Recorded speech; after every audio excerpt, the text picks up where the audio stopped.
sini kita akan mempresentasikan tentang teknologi virtualisasi dan juga kontainer. Apa itu teknologi virtualisasi? Jadi, teknologi virtualisasi adalah teknologi yang memungkinkan pembuatan representasi virtual dari sumber daya komputer fisik seperti server, penyimpanan, jaringan, dan mesin fisik lainnya.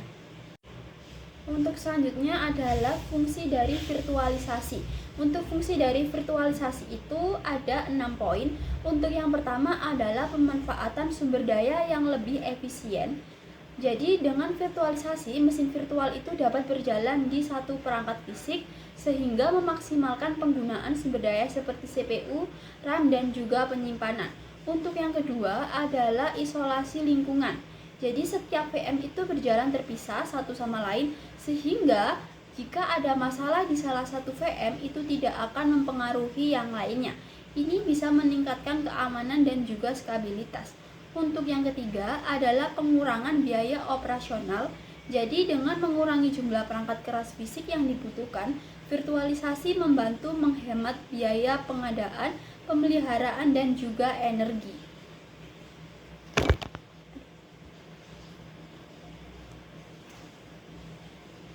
Untuk yang keempat adalah stabilitas, di mana memungkinkan penambahan atau pengurangan kapasitas komputasi sesuai dengan kebutuhan tanpa harus membeli perangkat keras tambahan. Untuk yang kelima adalah pengembangan dan pengujian. Untuk virtualisasi memungkinkan pembuatan lingkungan pengembangan dan pengujian yang mudah dikonfigurasi, sehingga memudahkan developer dalam mencoba berbagai konfigurasi sistem. Untuk yang keenam atau yang terakhir adalah disaster recovery, di mana memungkinkan pemulihan sistem dengan cepat karena lingkungan dapat dicadangkan dan dipulihkan dalam bentuk virtual mesin. Untuk selanjutnya itu adalah kontainer. Apa sih kontainer itu? Jadi kontainer adalah metode untuk mengemas aplikasi dan semua dependensasinya dalam satu unit yang dapat berjalan di berbagai lingkungan. Untuk fungsi utama dari kontainer sendiri itu ada beberapa. Untuk yang pertama adalah isolasi aplikasi. Jadi ini tuh memisahkan aplikasi dan dependensasinya dari sistem host dan aplikasi lain, memastikan konsistensi lingkungan di berbagai platform. Untuk yang kedua adalah probabilitas, yang dimana memungkinkan aplikasi dijalankan di mana saja, baik di server lokal, cloud maupun perangkat lain tanpa penggunaan konfigurasi. Untuk yang ketiga adalah efisiensi dan sumber daya, di mana itu menggunakan lebih sedikit sumber daya dibandingkan mesin virtual karena berbagai kernel sistem operasi yang sama. Untuk yang keempat adalah stabilitas cepat, di mana memudahkan penambahan atau pengurangan jumlah kontainer untuk menyesuaikan kebutuhan beban. Untuk yang kelima atau yang terakhir adalah pengembangan dan development cepat, yang dimana mendukung pengembangan yang lebih cepat dengan mengotomatisasi proses build, pengujian, dan development aplikasi. Untuk selanjutnya ada karakteristik dari kontainer dan mesin virtual. Berikut ada tabel dari karakteristik kontainer dan mesin virtual yang mencakup di definisi, virtualisasi, ukuran, waktu startup, dan juga isolasi. Lanjut, di sini saya akan menjelaskan tentang cara kerja virtualisasi. Yang pertama ada hypervisor. Jadi hypervisor itu adalah virtualisasi perangkat lunak khusus untuk menciptakan mesin virtual di satu komputer fisik. Hypervisor ini adalah lapisan perangkat lunak yang bertindak sebagai perantara antara mesin virtual dan perangkat keras. Hypervisor mengordinasikan akses ke lingkungan fisik sehingga beberapa mesin virtual memiliki akses ke sumber daya fisik mereka sendiri. Misalnya, jika mesin virtual memerlukan sumber daya komputasi seperti daya pemrosesan komputer, permintaan akan dikirim ke hypervisor terlebih dahulu, lalu hypervisor meneruskan permintaan ke perangkat keras yang melakukan tugas tersebut. Berikut ada dua tipe utama dari hypervisor. Yang pertama ada hypervisor tipe 1 yang biasa disebut dengan bare metal. itu berjalan langsung di perangkat keras tanpa sistem operasi sebagai perantara. Jadi, di tipe ini memiliki beberapa kemampuan sistem operasi yang sangat efisien karena berinteraksi langsung dengan sumber daya fisik. Yang kedua ada hypervisor tipe 2 yang biasa disebut dengan hosted. Itu berjalan sebagai aplikasi perangkat keras komputer dengan sistem operasi yang sudah ada. Selanjutnya ada mesin virtual. Jadi mesin virtual adalah komputer yang ditentukan oleh perangkat lunak yang berjalan pada komputer fisik dengan sistem operasi dan sumber daya komputasi yang terpisah. Setelah menginstal perangkat lunak virtualisasi di komputer fisik dapat mengakses mesin virtual dengan cara yang sama seperti mengakses aplikasi lain di komputer. Terus komputer fisik itu bisa disebut host dan mesin virtual disebut guest atau tamu. Beberapa guest dapat berjalan di host dan setiap guest memiliki sistem operasinya sendiri yang bisa saja sama atau berbeda dari sistem operasi host. Dari perspektif pengguna, mesin virtual beroperasi seperti server pada umumnya. Mesin ini memiliki pengaturan konfigurasi dan aplikasi yang terinstal. Mesin virtual ini memiliki sumber daya komputasi seperti CPU, RAM, dan penyimpanan muncul sama seperti server fisik. Kalian juga dapat mengonfigurasi dan memperbarui sistem operasi guest serta aplikasi mereka sesuai kebutuhan tanpa mempengaruhi sistem operasi host. Selanjutnya saya akan menjelaskan tentang penggunaan virtualisasi. Yang pertama ada optimalisasi data center, yaitu virtualisasi server mengurangi kebutuhan perangkat keras fisik dengan mengizinkan beberapa VM berjalan di satu server yang mengurangi biaya operasional dan meningkatkan efisiensi energi. Yang kedua ada pengembangan dan pengujian. Itu pengembangan dapat menciptakan lingkungan pengujian yang terpisah tanpa mempengaruhi sistem produksi. Juga snapshot memungkinkan mereka untuk kembali ke keadaan sebelumnya dengan mudah. Dan yang ketiga ada cloud computing, yaitu layanan cloud bergantung pada virtualisasi untuk menyediakan sumber daya secara fleksibel kepada pengguna, memungkinkan skabilitas dan efisiensi. Dan yang keempat ada pemulihan bencana, yaitu virtualisasi memudahkan penggunaan cadangan VM dan memulihkan cepat jika terjadi kegagalan sistem. Yang kelima ada desktop virtualization, yaitu pengguna dapat mengakses desktop virtual dari perangkat manapun, memudahkan kerja jarak jauh dan manajemen desktop yang lebih baik. Yang terakhir ada keamanan. Dengan mengisolasi aplikasi dengan VM, potensi resiko dapat dikurangi. Jika satu aplikasi terinfeksi, maka VM yang lain tetap aman. Oke teman-teman, di sini saya akan menjelaskan mengenai jenis virtualisasi. Jenis-jenis virtualisasi itu sendiri dibagi menjadi 5 bagian, yaitu virtualisasi jaringan, kedua virtualisasi penyimpanan, ketiga virtualisasi data, keempat virtualisasi server, dan yang kelima virtualisasi desktop. Virtualisasi jaringan yaitu proses untuk menggabungkan sumber daya jaringan untuk memusatkan tugas administratif.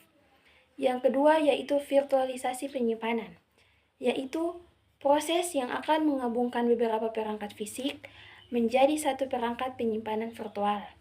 Yang ketiga yaitu virtualisasi data. Dalam virtualisasi data ini, proses akan mengintegrasikan data dari berbagai sumber dan mengelolanya secara terpusat. Dalam virtualisasi ini juga, pengguna akan diyakinkan untuk dapat mengakses data perusahaan secara real-time melalui tampilan virtual tunggal. Yang keempat yaitu virtualisasi server.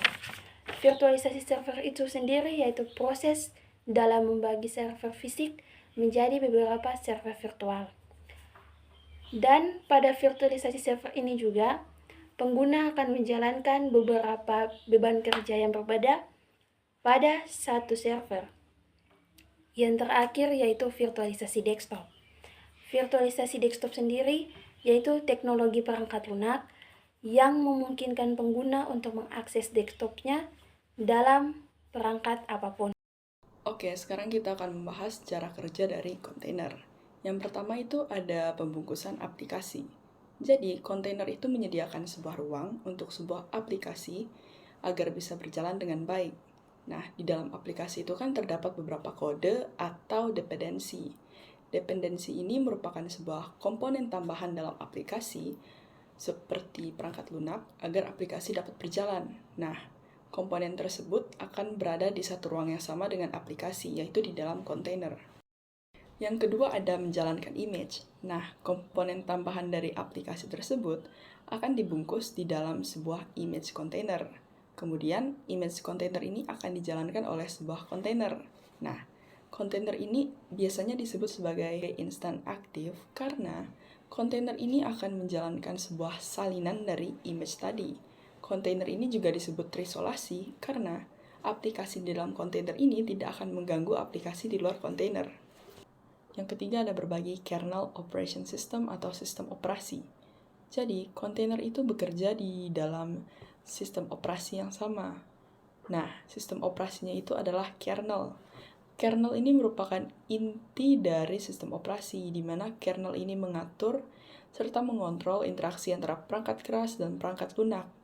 Jadi, kontainer ini berada di satu host yang sama, tapi mereka tetap berpisah satu sama lainnya. Yang keempat ada manajemen dengan orkestrasi. Nah, orkestrasi di sini maksudnya adalah pengelolaan banyak kontainer agar kontainer dapat berjalan dengan baik. Karena kontainer itu banyak, diperlukan salah satu alat orkestrasi untuk mengaturnya, yaitu Kubernetes. Jadi, Kubernetes ini digunakan untuk menghitung skala dan juga penempatan pada kontainer. Oke, sekarang kita akan membahas mengenai penggunaan kontainer. Yang pertama itu ada pengembangan dan pengujian. Maksudnya adalah, seperti yang kita tahu, kontainer itu kan cukup mudah untuk dihentikan dan juga dibuat. Nah, kita bisa memanfaatkan kontainer untuk menguji atau mengembangkan suatu aplikasi. Jika terjadi suatu kegagalan, kita tidak perlu panik, karena kegagalan tersebut tidak akan mengganggu aplikasi lain di luar kontainer, sehingga dapat memudahkan kita dalam melakukan pengujian serta pengembangan. Oke, kemudian yang kedua ada penerapan aplikasi atau deployment. Nah, deployment ini merupakan proses menginstal, mengonfigurasi, dan juga memasang sebuah aplikasi di server agar bisa diakses oleh pengguna. Nah, kontainer ini digunakan untuk memudahkan perpindahan aplikasi seperti cloud dan on-premises. Nah, kontainer ini digunakan karena kontainer itu menyediakan segala hal yang dibutuhkan. Kemudian yang ketiga ada skalabilitas mikrolayanan. Nah, mikrolayanan ini merupakan sebuah pengembangan perangkat lunak di mana aplikasinya ini dibagi menjadi bagian-bagian yang kecil, dan bagian-bagian yang kecil ini disebut dengan layanan. Nah, bagian-bagian kecil ini juga memiliki fungsinya sendiri.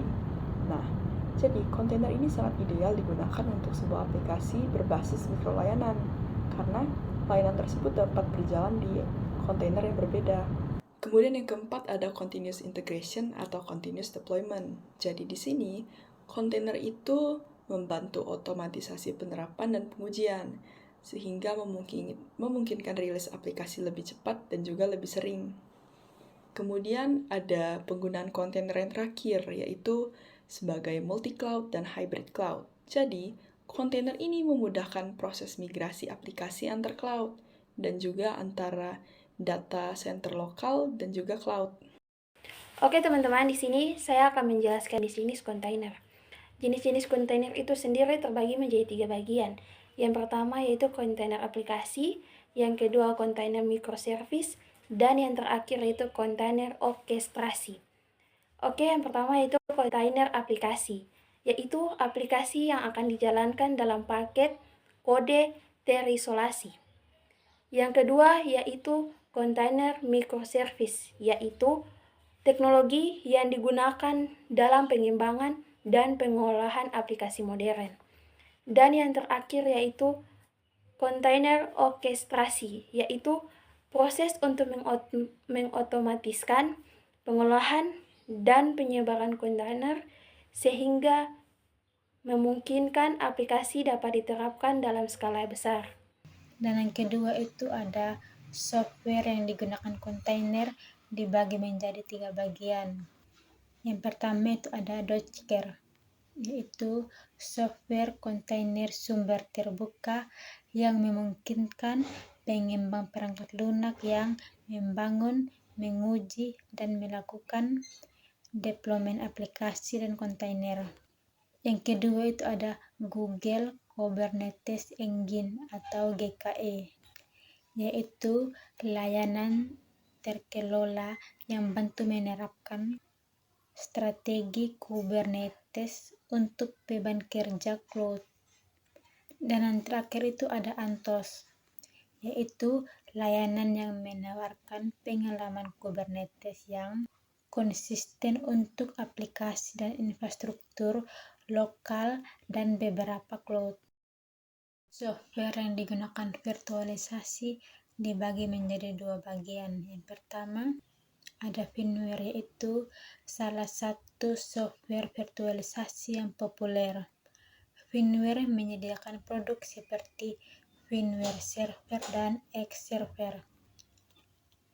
VMware Visor adalah platform virtualisasi yang membagi sumber daya dan center menjadi infrastruktur komputer terpisah.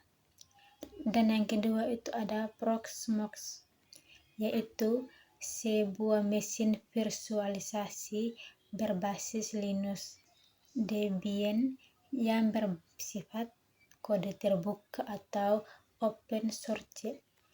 Proxmox VE memiliki fungsi-fungsi utama seperti mengelola virtual machine, mengelola cluster, dan mengelola stroke. Spesifikasi hardware untuk kontainer. Bayangkan kontainer seperti kotak kecil yang berisi aplikasi.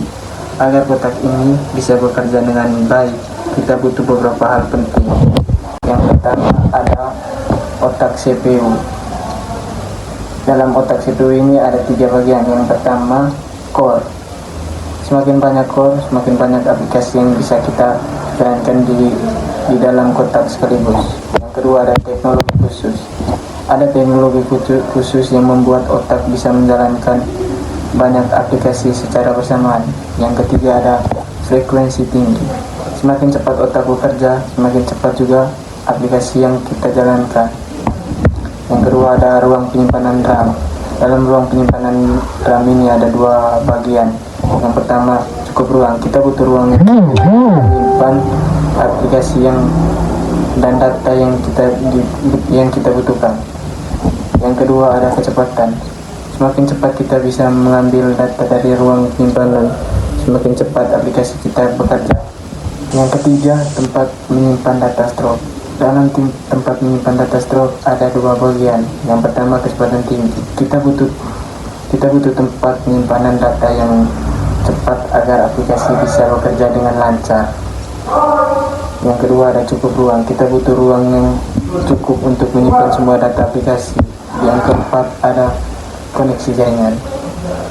Koneksi jaringan ini ada 2 bagian. Yang pertama kecepatan tinggi. Kita butuh koneksi internet yang cepat agar aplikasi bisa mengakses informasi dan berkomunikasi dengan dunia luar. Yang kedua ada koneksi stabil. Koneksi internet yang stabil penting agar aplikasi bisa terus bekerja tanpa terputus. Yang kelima ada peralatan tambahan. Dalam peralatan tambahan ini ada 2 bagian. Yang pertama hypervisor. Ini seperti alat untuk mengelola kotak-kotak kontainer. Yang kedua sistem operasi. Linux biasanya yang paling cocok untuk mengelola kontainer. Kesimpulan, untuk menjalankan kontainer dengan baik, kita butuh otak yang kuat, ruang penyimpanan yang cukup, dan menyimpan data yang cepat, koneksi internet yang stabil, dan peralatan tambahan yang tepat.